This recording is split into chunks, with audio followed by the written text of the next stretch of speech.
Well, after a little bit of a wait, we are back once again with regards to our next round of the ADAC SimRacing Expo Asetek Simsports Community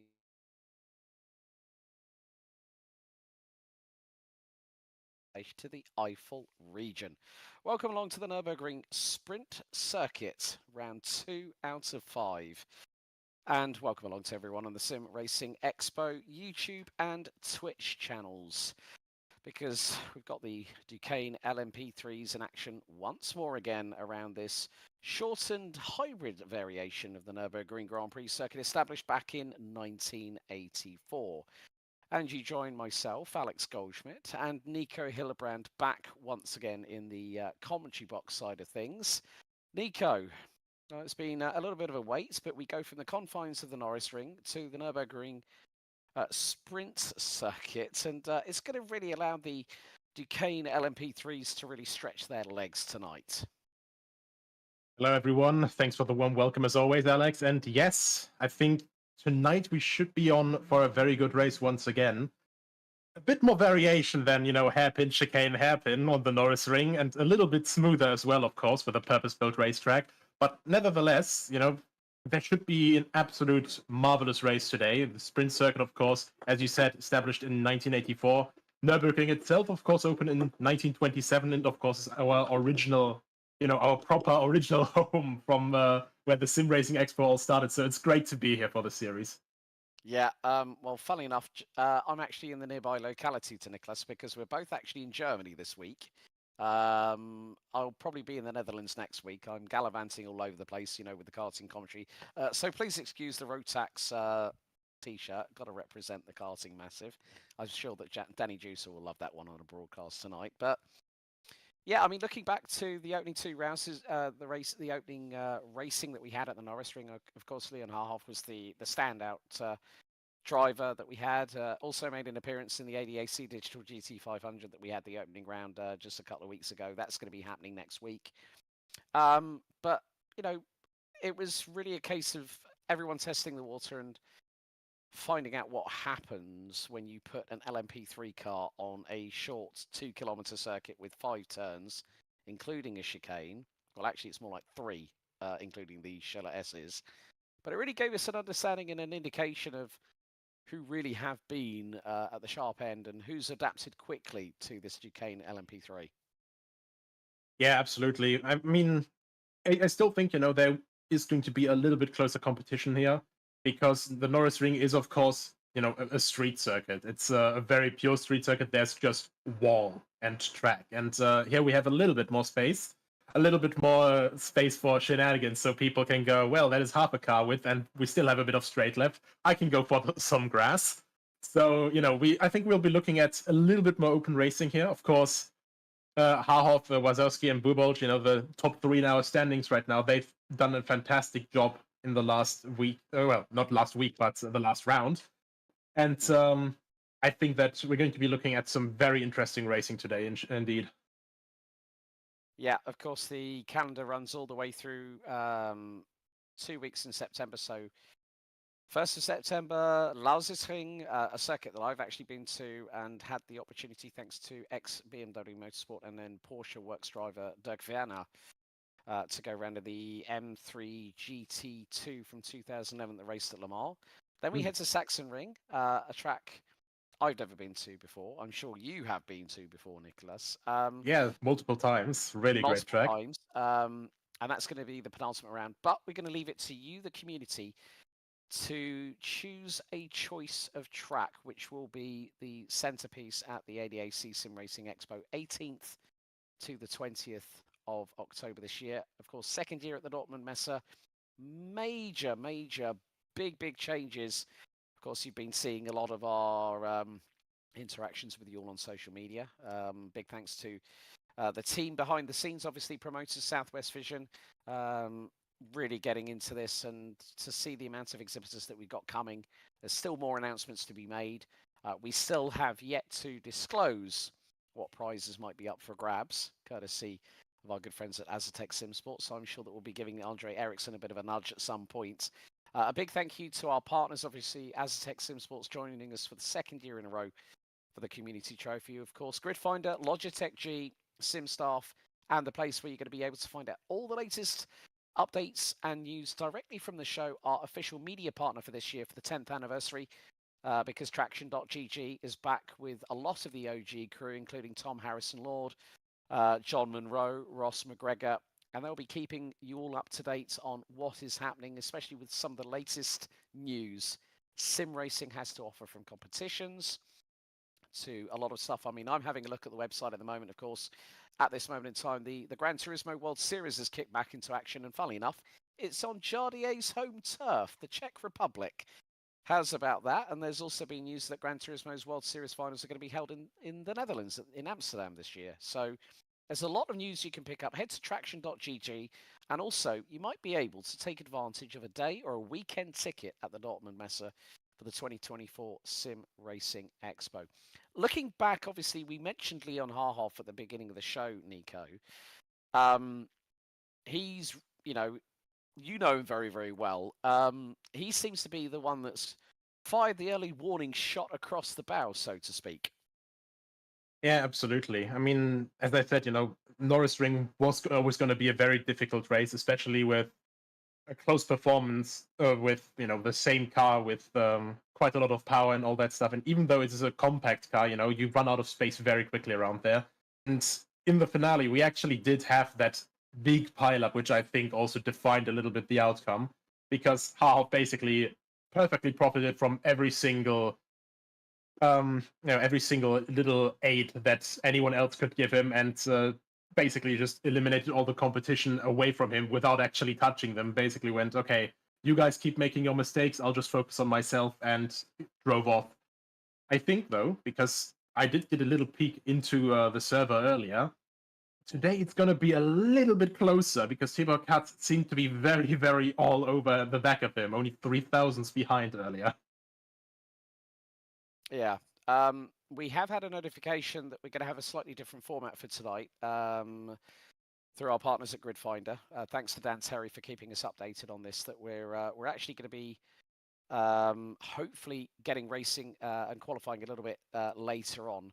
So we are going to not chat for way too long, because we've been told that hopefully qualifying will be starting in about half an hour's time. So there is an opportunity for you people out there to show us who you're supporting. Of course, there's a lot of drivers that are taking advantage of a drop round, and that's quite crucial here in a championship, because we do find that in a lot of occasions, Nicholas, where not everyone is able to make it, and especially where we're in, what are we now? 11th of August. It's the middle of summer. It's the latter part of summer. Temperatures are hitting 30 degrees plus here in Germany, and also across continental Europe. So people are more likely to go and take advantage of the weather and go and have a little bit of a vacay, a hollybobs, a vacation, if you will. So, which is completely understandable, but it means that we're still going to get some racing tonight. Yeah, absolutely. I mean, this is one of these really hot evenings, honestly. I don't know how hot it is where you are. I see you have the nice ceiling fan. I just have like my little box here with a little bit of water cooling.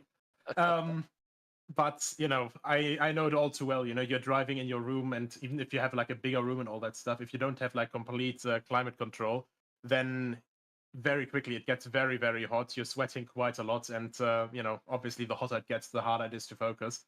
A couple of people may just go, well, yeah, bother this. I'm going to go and have a little bit of an R&R day instead, because with this temperature I can't focus properly.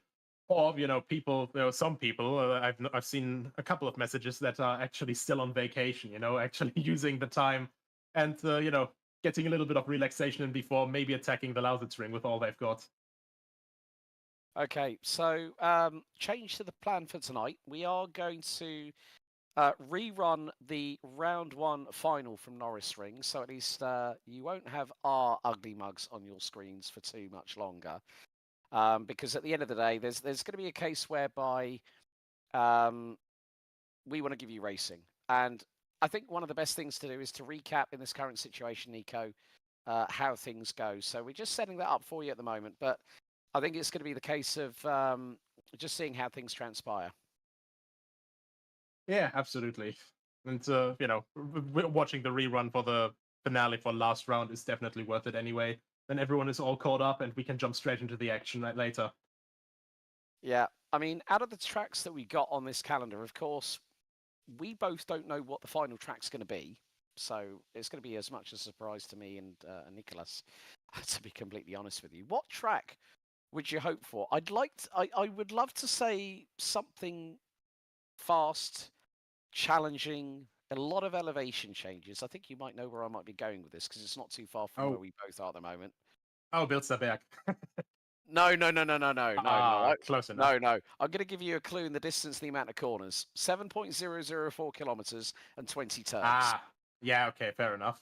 I mean, that's a little bit further away from me than from you, but yeah, I mean, either way, I'm a little bit biased. Bilsterberg is basically my home circuit. I'm only like 70 kilometers away from it, and there's not too much racing there because it's more designated as a test track, but I still think it's, a really, really fun circuit. And I think around here, especially with the mousetrap, which is almost too steep to model in a simulator with normal, with Bob's track builder back in the day, I think it still makes for a very, very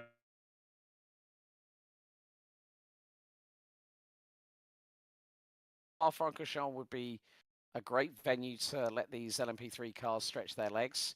Bilsterberg, it is a real life circuit. It is. I mean, obviously, you having dealings with obviously Thomas Voigt and Mike Rockenfeller with the World EX series, which is also part of the greater community on the R Factor 2 platform. I've watched it many a time when Nicholas has even been competing. So good times.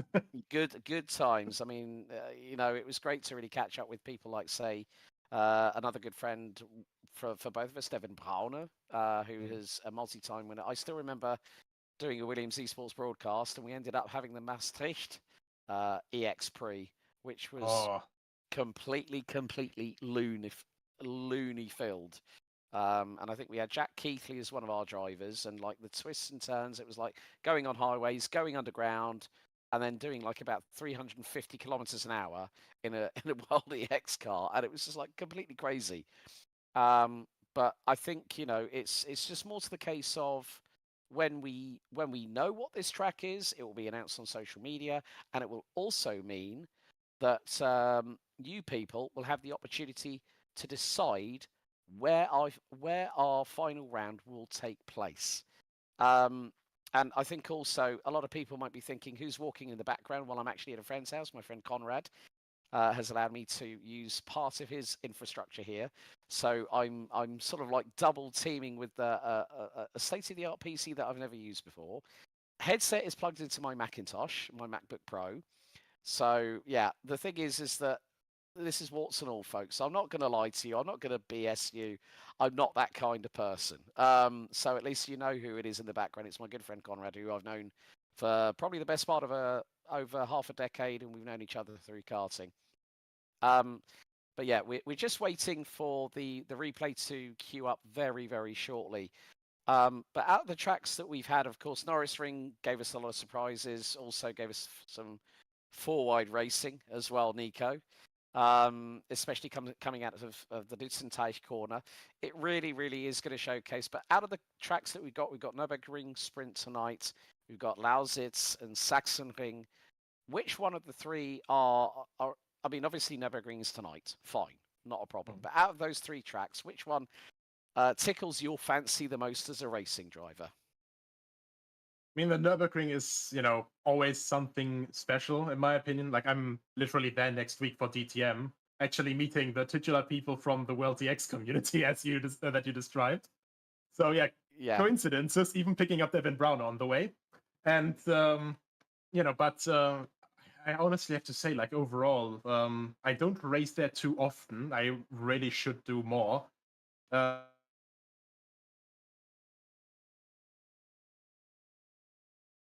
Matter which sim it is, you never really understand the amount of elevation change that you have over the crest and down that hill, because you look down there from the paddock through the fence and basically just go, yes, this is a waterfall.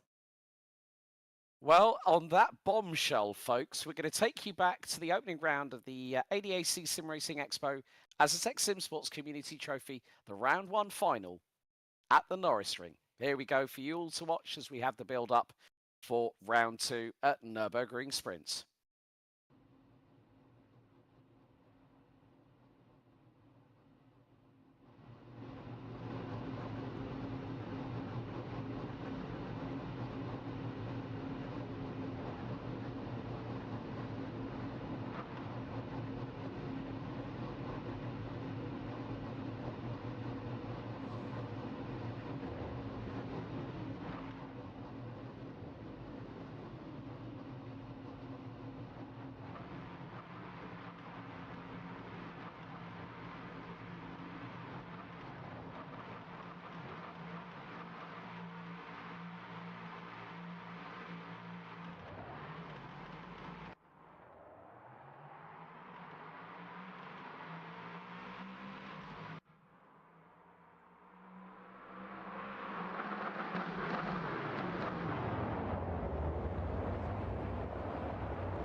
Well, welcome back to the tracking shots here at the Nürburgring Sprint Circuit. A little bit of information. This circuit was, I think, opened back in 2003 and spans about a length of about 3.629 kilometers. Elevation changes, a little bit of a shorter variation than what we normally attribute to the Nürburgring Grand Prix circuit. But what are the biggest challenges that the driver is going to have to deal with tonight, Nicholas?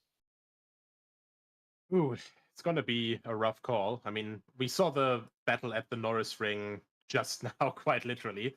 It's by, always the bright sides of unforeseen circumstances.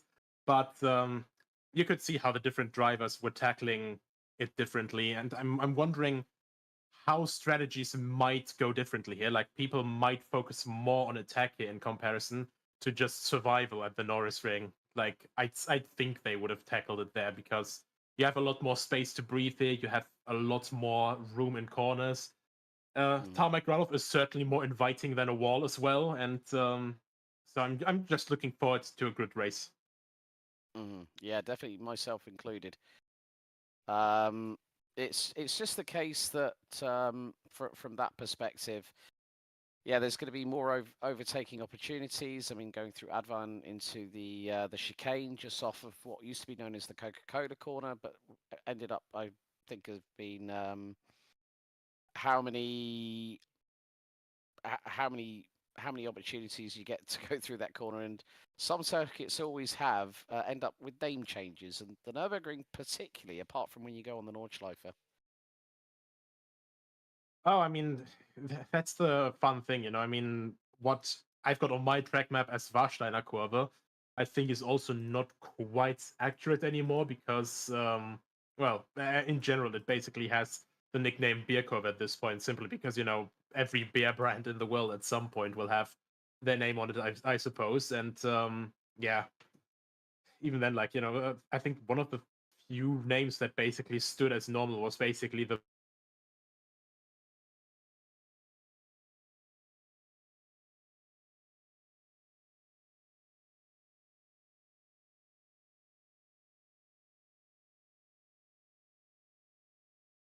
points. A quick disconnection from Discord, thank you. That we shouldn't get too mixed up overall with different corner names and all that stuff. Yeah, exactly. But it is going to be an interesting one. We're very shortly going to go into the qualifying session ahead of the points final for round two. Yeah, Nicholas has been definitely spamming with gifts on the Discord, saying you get a point, and then I'm not even going to describe what he decided to put as a gift there, but it was quite entertaining because I was laughing myself silly at that point. Such is the wonders of modern technology, ladies and gentlemen. Yeah, and it never gets dull in the world of sim racing, does it? Oh no, never. I mean, we're always going to have quite interesting racing, I think. And yeah, just in general, at the Nürburgring you have so many corners where you can make a move. I mean, on the sprint layout, pretty much every single corner, every single braking zone, you can go too wide. And I think it's just a great place for good racing. Yeah, very, very true. And we should hopefully see quite a bit of that tonight. So yeah, I mean, it's a circuit that I've been to at one point or another, but here we go with time qualifying here for round two for the Asetek Simsports Community Trophy. Leon Harhoff out on an outlap at the moment, and yeah, just as you said, a lot more space, and it's just a case of how a lot of the drivers, decided. Well, okay, yeah, it's a case of just really trying to see how they can maximise the width of the track, because it's not as compact as Norisring. Yeah, I mean, I wouldn't say like complexity is like a factor. Like, this is just more with elevation and on camber, off camber. It's just a completely different concept of a track. So it's not really too comparable. This is way more with swinging momentum. We have the fast chicane here, in my opinion, much nicer variant of the NGK chicane instead of the very, very tight Grand Prix version. And yeah, it's just in general a lot more open track, you know, a lot more overtaking opportunities and a lot more opportunities for people to, you know, show their mettle against each other. Yeah, so they have 10 minutes to put down a qualifying lap. At the moment, Leon Harhoff with a 1 minute 20.950 around the circuit, and currently it's just going to be a case of he's going to be the one to beat tonight. He's the standout at round 1, and then we see Timo Rakat, who's second on a 120.175. But again, it's just these Duquesne LMP3s are just a complete and utter handful, and especially when you've got the shortcut. That's something else that, you know, when you normally go through Ford into Valvoline, and then you've got the run through the Michael Schumacher S's, you know, which is the part that we don't really use on this Nürburgring sprint variation. You know, the drivers have really got to be on their A game, haven't they? Oh, 100%. I mean, it's just one of these things, you know, this is wider, you know, you carry a lot more speed, it's a bit smoother, but at the same time, because you're carrying so much more speed, you know, there's a lot more chances for you to mess up. And well, while we have the advantage that we have, you know, the walls a bit further away, grass and gravel are not really the most preferable replacements instead, you know. So if you run a little bit wide, for example, out of the NGK chicane, you know, run wide onto the grass and, well, pretty much just fly off. Of course, you won't have, you know, bigger damage, for example, like at the Norisring when you impact a wall. But at the same time, you will easily lose a couple of positions while trying to get back onto the track. Yeah, so 3 minutes through in this qualifying session, and Leon Harhoff looking to break the first timing beam. The first sector, 27 thousandths up. And again, you know, they're using the exit of the Michael Schumacher S, so they're using that curving on the left-hand side, and then into the, you know, this very, very cambered, very, very fast-flowing chicane, and then it's going to be a big run down to Advan, which is the flat-out right-hander, at least 5th gear, 220, 225 kph. And then you've got the chicane to deal with, and it's very, very easy, even in an LMP3 car, to straight line it. But one of the things you don't want to hit is the barriers coming through the second half of the chicane, because that is going to wreck your race. Yeah, absolutely. I mean, not only that, you know, we have the wonderful, what is common, like as a nickname called Alzenteller.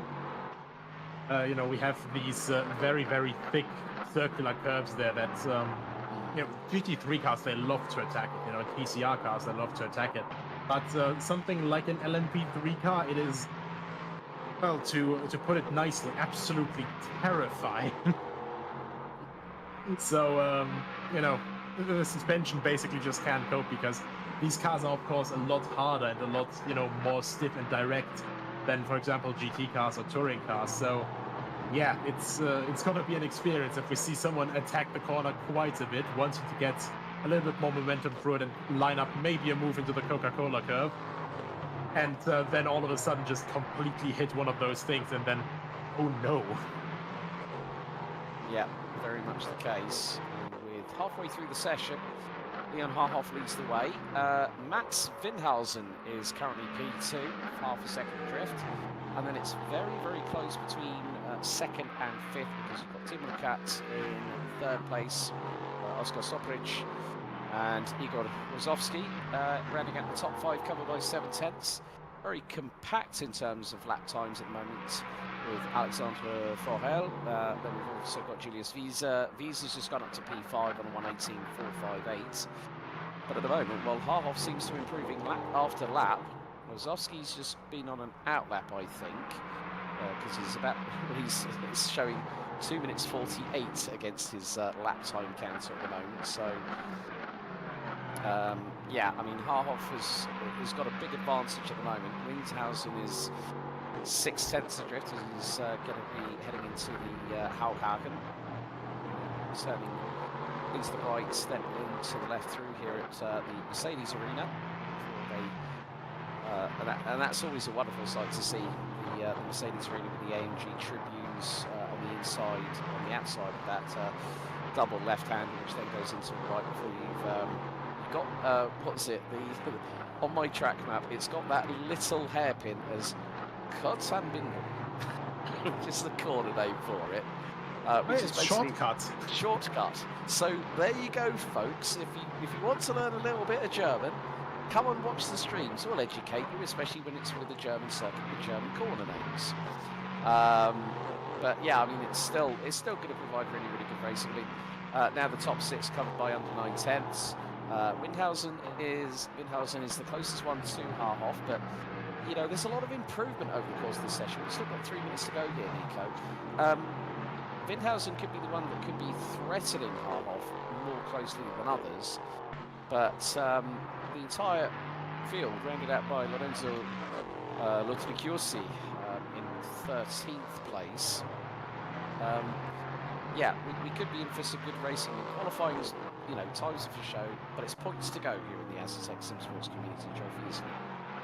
Absolutely, and I mean, the thing is, you know, even if you are completely off pace, for example, like in the lower places, for example, like if Dam would lose a lot more speed still in the race, you know, it'd still be worth finishing, because it's still like in 13th, that's 32 points. That is quite literally just 3 points, and it would be honestly quite silly not to do so. Yeah, very much the case. We're coming down into the final 5th of this 10-minute qualifying session here at the Nürburgring sprint circuit for round 2. Looks like you'll see at the moment currently running in 11th place, 1.4 seconds off of Haarhoff's pole position settings, as he's in the pit lane with 2 minutes to go. He might get another chance at a last lap push if he wants to, but I'm sure that Leon is probably quite happy with that kind of advantage through qualifying here at the circuit. Yeah, I think, you know, since he's got quite a lot of experience here, you know, he's running in he ran in RCN in real life, of course, before, so he knows his way around the Eifel. And, you know, when you have quite literally the point where you're basically, you know, in real life racing and sim racing, you know, you're just familiar with the circuits, and with ACC as well, you know, so with this AC1, excuse me, with the simulator as well, like, he's just an expert here, so I'm not surprised at all to see him as strong as he is. But of course, this is only qualifying. He'll actually have to survive turn 1, so to say, and stay in front. So into the final 60 seconds of this 10-minute qualifying session here at the Nürburgring sprint circuit. Just a shade over 3.6 kilometres in length as Mats Windhausen coming through the left-right chicane at the top of the very exaggerated chicane, I might add. Now goes through into Advan at full chat, full throttle. And in these LMP3 cars, they'll basically be sticking to the ground. Then it's harder the brakes through into the chicane. And Windhausen gets a little bit of a waggle. Back end steps out to the left-hand side through the corner approach, through the final turn. As Wazowski goes P2, 1 minute 18.154. Windhausen at the moment, well, he responds and goes quicker than Wazowski. And it's very close between those two. Timer counting down. 7, 6, 5, 4, 3, 2, 1. Time has expired here in qualifying. The checkered is out. And so qualifying session over. I think everyone's basically just getting the last couple of laps in. I think Morel just went to the pit lane. Yes, that is that. And overall, I think, you know, with the majority within barely over a second, that's looking quite good, I'd say. Yeah, I'd agree with that, Nico. I think also it's about the familiarisation. You know, they've had opportunities to practice ahead of this evening's antics. And yeah, Wazowski, well, he's about to come through the chicane. This looks to be a push lap for the third place driver. He's going to, oh no. Is that still, is it maybe still valid? No, probably not. Probably not, but we'll have to wait and see. He's going to come across the line. Mats Windhausen looking to try and close that gap to Leon Haarhoff in the dying stages of qualifying. And 1 minute 17.707. And them's fighting words. Oh yes, that be fighting talk, boy. Right.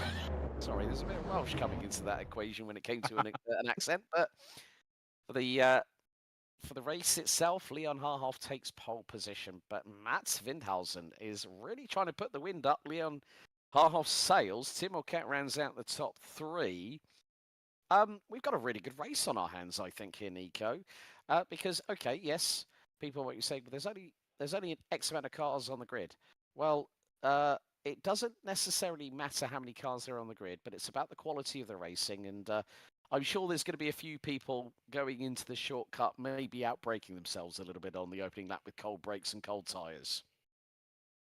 I'll be honest, that's the last point I'd want to outbreak myself, because as we have it here right now on the track, like the wonderful picture scan here, you see how it goes a little bit downhill and a little bit off camber. So you basically just outbrake yourself there, go a little bit with the lockup, cold brakes, and yoink.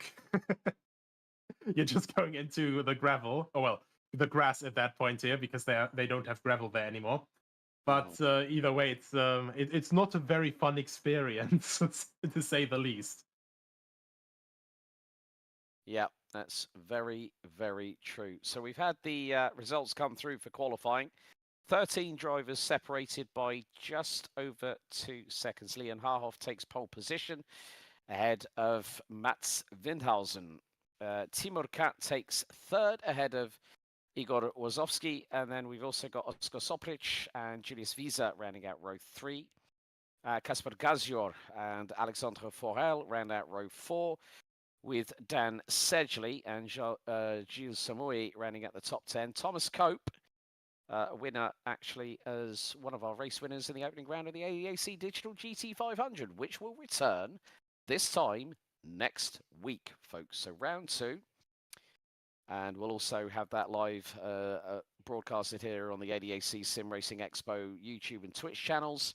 Plus also with the Digital GT 500 double race format, solo qualifying for 2 laps. And then the top 20 for race 2 get inverted. And the drivers only know the day before what they're racing and where they're racing on the iRacing service. And a big thank you to iRacing for their support with regards to servers and helping us set everything up for that, which has been very much appreciated.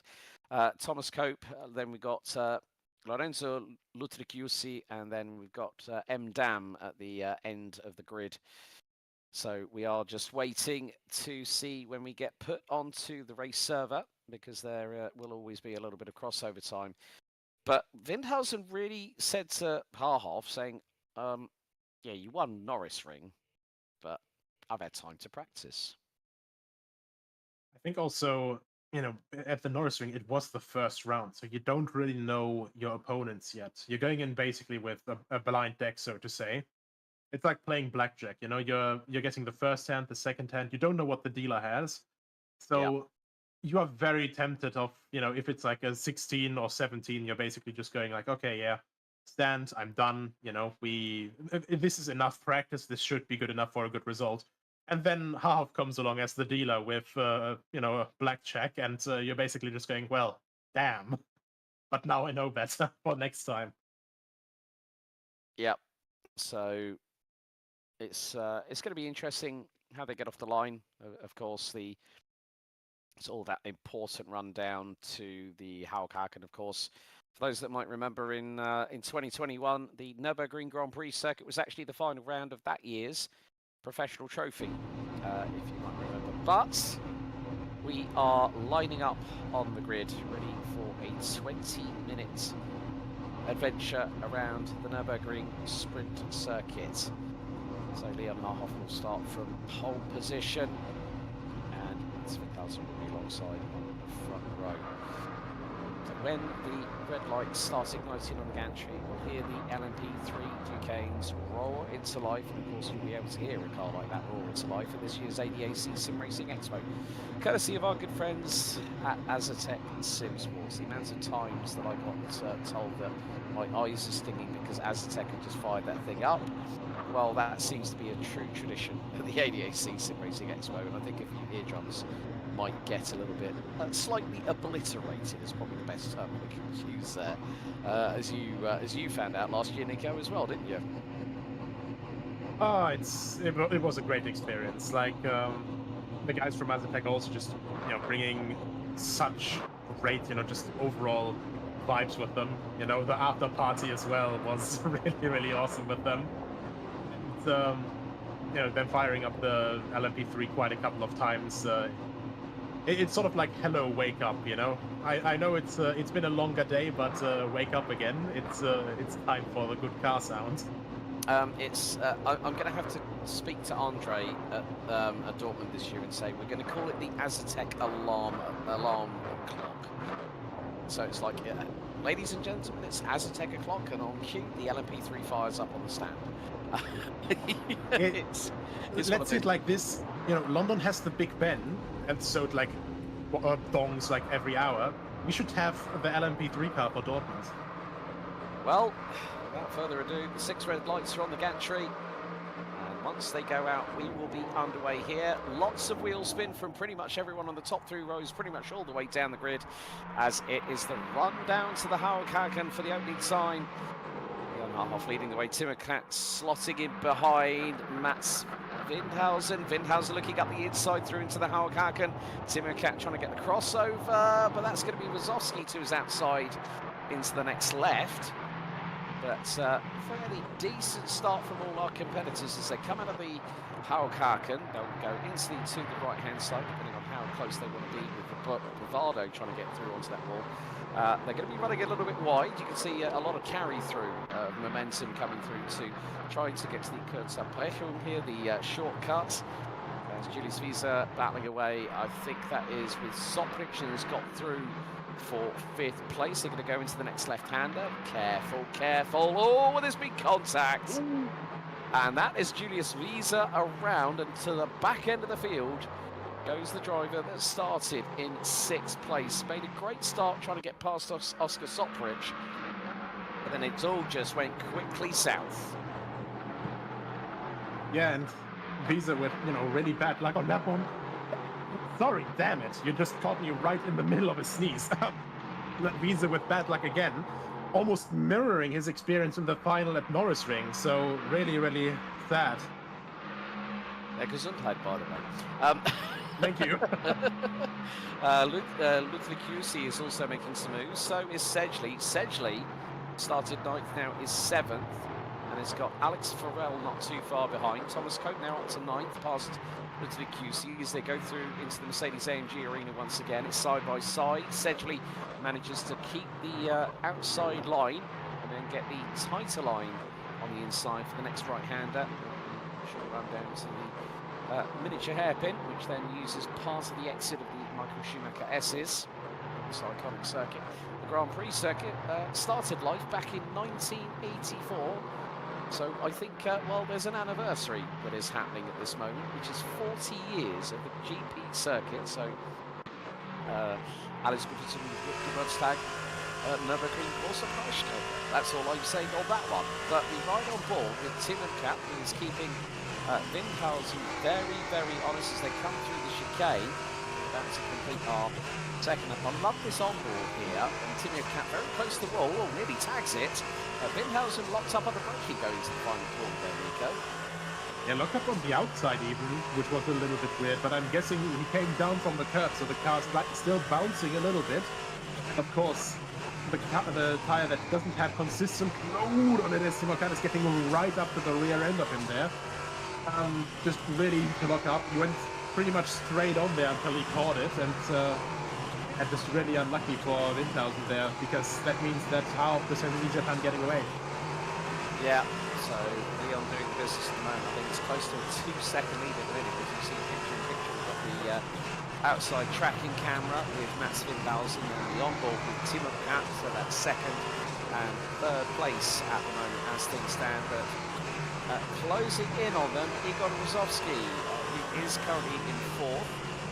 So multiple drivers deciding that they are going to be competing in both the Asetek Simsports Community Trophy and also the digital GT500. Don't forget the GT500 has a prize pool of a combined €5,000.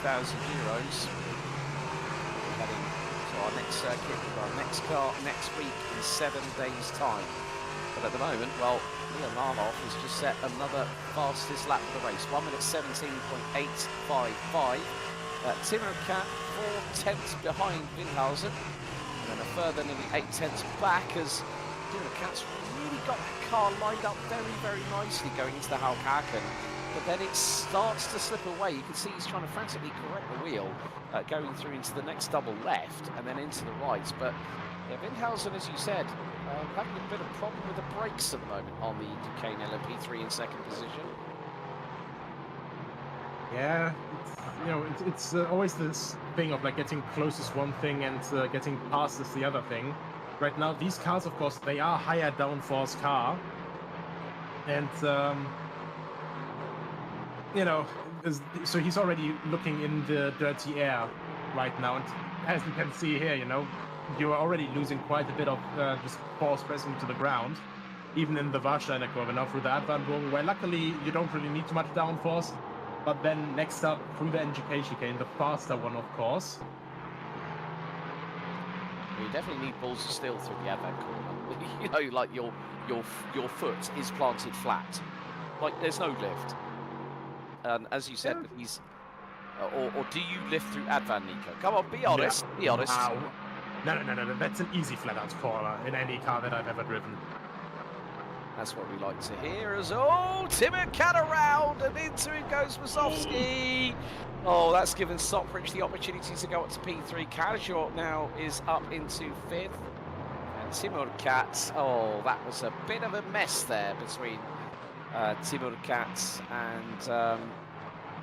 and also Wazowski, who still is running in 4th, but there will be damage to both those cars. So they'll be like driving wounded animals, and Timmercat's car is bouncing up and down on the suspension, especially on the right front going over the curbing. So it was a bit of a hard hit, wasn't it? Yeah, absolutely. I mean, this is the difficult part, like when you're getting right up to the back of someone else into the Haupthaken, it's a really, really tricky corner because you're going through the kink, down the hill, into the hairpin, and then this sudden drop where you pretty much just lose all front-end grip for a moment, and it's a very high-load corner, and yeah, he just outbraked himself a little bit, got a bit too close, slight contact, and then you have a load change as you're going down the hill, and of course the car will basically just go, oh well, I don't know what to do, spin. That was the Außenpeller. Oh, that was Gilles Savoy going literally hop, skip and a jump over the chicane. That I have not seen that I think in any kind of sim racing commentary I've ever done before. Hopefully that gets a meme. It will be like, oh yeah, how to do the triple jump in the at the Nürburgring in the final chicane. Here's Gilles Savoy's attempt. Hop, skip and airball. Oh, I hope he's not in motion sim. I don't imagine that was very pleasant. Oh, no. I hope he didn't eat. Well, if he is in a full motion sim, God help him. And hopefully he didn't eat before getting in. Like a buckling bull. Oh, or a roller coaster. Oh, no. That would definitely upset someone's stomach on that front. But Igor Rozovsky still trying to close in now on Oscar Soprich for P3. We're just over 2 minutes away from the halfway point of this race, and yeah, well, half again. He's decided to ha off into the distance, isn't he? But Little QC has done really good so far. He's gained 4 places. He was at one point, he was in the top 7, if I remember correctly.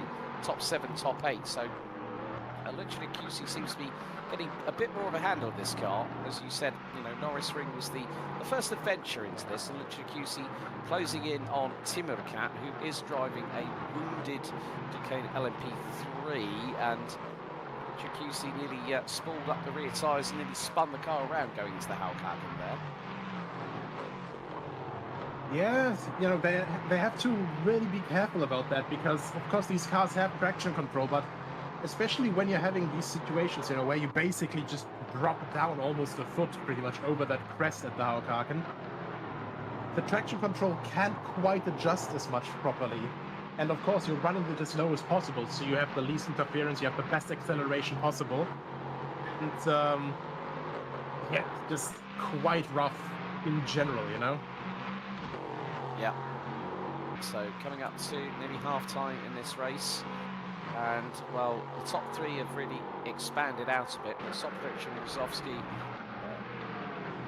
7.5 tenths apart. Further 1.8 seconds back is Kasper Gajor with Dan Sedgley now. Sedgley started 9th and he's up 3 places to P6. He's ahead of Thomas Cope and Julius Visa. Careful, switches to the outside. In towards the Haken, who's going to be latest on the brakes. Visa's going to try and see if he might be able to get the crisscross. Oh, but good block there by Lieutenant QC to stop Julius Visa from getting through. Yeah, Visa, of course, is going to actually flashing his lights there. He's, of course, going to be desperate to get back through. He's going to be screaming at himself, yelling, you know, not again. You know, it's the exact opposite of what he wanted for the start of the race. The exact same as at the Norisring. And now he's, of course, you know, with this situation where there's less drivers here, he wants to get as many points as possible, least competition, and, you know, he doesn't want to have thrown that away. Oh, completely agree with you on that one there, Nico. So 9.5 minutes to go as we're running on lap 8, which will be completed very shortly. The Harhoff leading by nearly 4.8 seconds ahead of Mats Windhausen and Oscar Soprich running at the top 3. Svisa running at the top 10. Trying to chase down with the QC once more. But yeah, as you said, I'm wondering what might have happened. I'm wondering if he did a Sebastian Vettel. If anyone might remember, Ocon Ustasai when he went off once Sachs curve at Hockenheimring. It started to rain and he scarlet red Ferrari a few years ago. But I think it probably might have been a bit bluer than that if it was Julius Visa, I would imagine there we go. Yeah, probably. I guess. Yeah, it's just one of these things, you know, you in the car, you're basically trying your best to stay composed, but also if you just let yourself stay in that same like headspace, if you don't just somehow vent that frustration out, and like verbally, I personally think it's like the easiest way. You know, it's better than, you know, driving angry and then doing, you know, risky moves and that probably will not work out in the end. So yeah, I mean, right now I can feel his frustration as he's driving. You know, he's trying to get as close as possible to the Lutishko and just drive past as quickly as possible, but getting close and driving past, especially, you know, with 38, are two completely different things. So yeah, it's just tragic in the end. Yeah, as there you see the battle for 3rd place on the right hand side of your screens. Wazowski versus Soprich. Again, starting to come down between the pair. Oh, Soprich has a lock up, so does Wazowski in the meantime. The gap has definitely come down, but it was at 1.8 tenths of a second, still halved at the moment.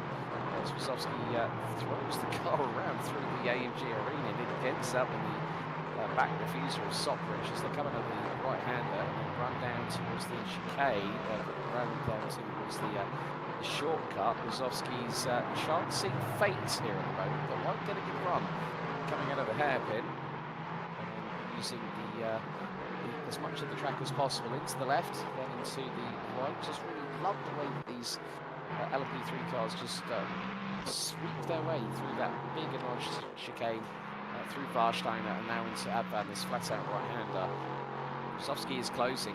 He's putting Soprich under some significant pressure here, isn't he? Yeah, absolutely. And Wazowski is obviously, well, 2nd place if I thought correctly. Yeah, he is 2nd place in the standings right now. His main rival behind him was actually not here today, Dacian Bubolc. Yeah. And I think Passioni is also missing. So like the main people in striking distance are all gone. But of course he doesn't want to. Ooh, that is a big lockup. He doesn't want to lose too many points to Leon Harhoff, of course. Big development for Timur Cat, who's just DNF'd. I think might have had a disconnect from the server or a technical problem. Ooh. So Timur Cat's race went from bad to worse, was qualified in P3, then had the incident with Wazowski through the Haken. Wazowski again, now within 3 tenths of Soprich in the battle for P3. Now down into the shortcuts and back up again, apply the power. Don't over-rotate the steering, don't overcommit on the throttle.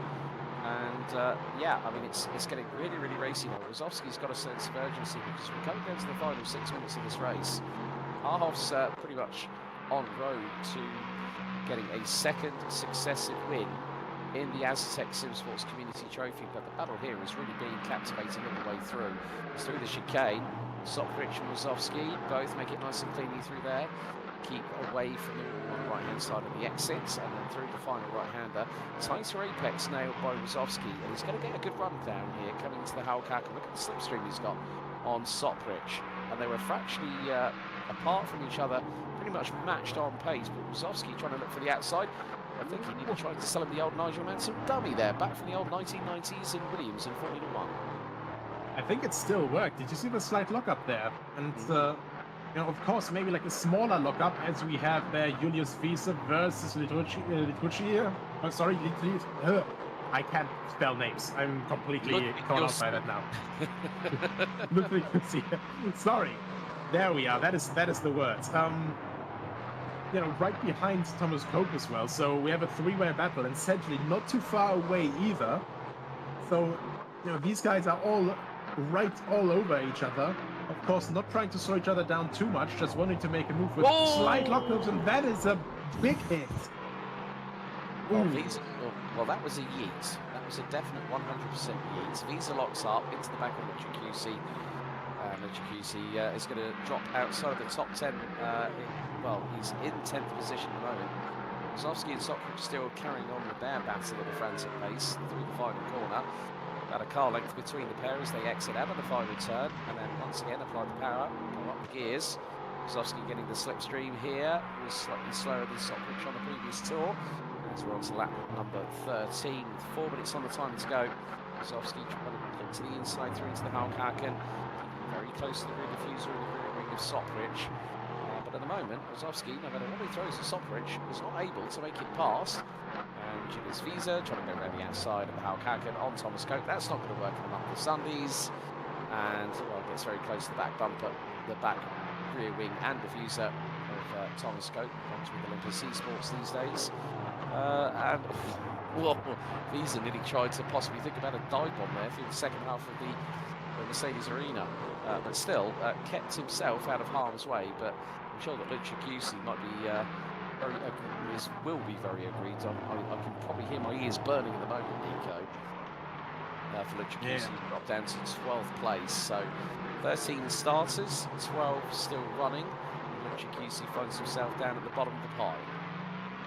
Yeah, I think also that spin, you know, since he did slide quite a bit, that'll also have heated up his tires quite a bit. So I can imagine that he's very happy right now. There'll definitely be something or other for the stewards to do there, as Julius Wiese is also still very much... both of them going off there. Oh, they're doing it. Wiese's back axle was higher than the front on that one. It like literally went... It was like the Ribena Berry going wahoo at the back, and I was just like, what on earth are you doing? You're trying to do your best Travis Pastrana Ken Block impersonation using a Joker lap, and that was the grass coming out, the grass and the daisies coming out of the final corner. They both went off. They're both like literally trying to go. It's like to me, to you, to me, to you. Julius Wiese, yeah, he's been in the mire, and I don't think he's going to be flavour of the month after this round, to be honest with you. Yeah, I mean, both of them, well, Cope is pushing hard to stay ahead of Wiese, and Wiese, of course, pushing hard to get back some of those positions he lost. But, that is... and again contact there. Yeah, it wasn't straight into the back end of Thomas Cope, but Julius Wiese, don't go round the outside there! Oh, dearie me, he's going to go off, and he's actually going to take the place from him, but he's going to lose the back end and gets contact! Oi! Yeah, that was just a little bit too much of the heat. That was... yeah. All I can say in the words of Woody and Kleiny on social media, everything comes in threes, baby, and Julius Wiese has just had that all night long. Rosowski at the moment trying to look to the outside into the Howkaken on Soprich once again. A great battle here for P3, and I'm sure that Stoprich and Wazowski will definitely have a chat post-race and go, really enjoyed that battle with you. Now Wazowski goes deep into the exit of the AMG arena, and he's going to go very, very wide. Is he going to stay away from the grass? No, he's not. He's going to mow the lawn with the front splitter, and then comes into contact with the left rear of Stoprich. It's getting a bit desperate now, because we've got 48 seconds on the timer still to go. Harhoff we haven't really concentrated on because he's been 7.3 seconds up the road from Mats Windhausen. Oh, Igor Wazowski, careful, don't do a rejoin like Julius Wiese did a couple of minutes ago. We are going to go very shortly onto the last lap, which will be lap number 16, as 25 seconds on the timer remains. Wazowski and Stoprich, 4th and 3rd respectively, come through into the chicane. And Harhoff now goes on to what will be the final lap of this race. Windhausen puts in a 1 minute 18.593, but the battle for third is really getting frantic in the dying stages. Wazowski has got to find a miracle about now. Yeah, that is really the difficult thing right now. Actually being able to make that move stick. He's all over the back of him, left, right, left, right. I keep getting nervous with his way of, looking on both sides into the Haupthaken. And both of them are absolutely pushing on the limit now. Two. It's a into turn 3. My God. Try to do the over and under, but can't quite make it stick, of course. Out of turn 4. And now once again to the shortcut. Halfway over the grass is exactly the opportunity I talked about before we went into this race. Down the inside, and he makes it stick. That was a brilliant move. Chapeau Igor Wazowski on that one, getting past Koska Stoprich, as final lap has been declared. But Leon Harhoff is going to make it 2 for 2 in the Asetek Simsports Community Trophy here at the Nürburgring Sprint Circuit. Unchallenged, dominant once again. He comes out of the final corner, and this time it is the checkered. Harhoff wins in the Eifel region, and it's going to be a welcome second place for Mats Windhausen. And he's going to, Wazowski. The move of the night. This careful Oscar Stoprich, and I think Wazowski's doing a celebratory 11s on the start-finish straight to celebrate his overtake, because we definitely caught that on film. But yeah, what can you say? Leon Harhoff is going to be tough to beat. If he's got the maximum amount of points after 3 rounds, I don't think anyone's going to touch him. I mean, he's definitely had the best start into the season that you could ask for right now. Wazowski, of course, doing a very good job of damage limitation, after the start, and with overall his peak pace after qualifying, not quite able to fight at the top spot. But that may change for Lautsitzring and Sachsenring, and, instead of getting, 110 points, he got 101, so 9 points less. That is still a lot easier to bridge the gap over than 18 points, or, even more, as we go further down the point order. Well, the race results for tonight. Leon Harhoff again dominates proceedings. Mats Windhausen doing himself a real solid job there, finishing in second. Igor Wazowski, move of the evening and battle of the night between him and Oscar Stoprich. That's going to be one of the big talking points going into the next round on the 1st of September for round 3.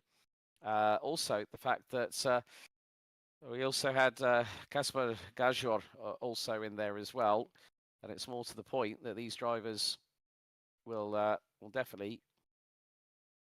Oh, funny enough, I've just had a message from Igor Wazowski. Okay, right, that's accepted. Saying that he's playing Assetto Corsa. Yes, I understand that completely.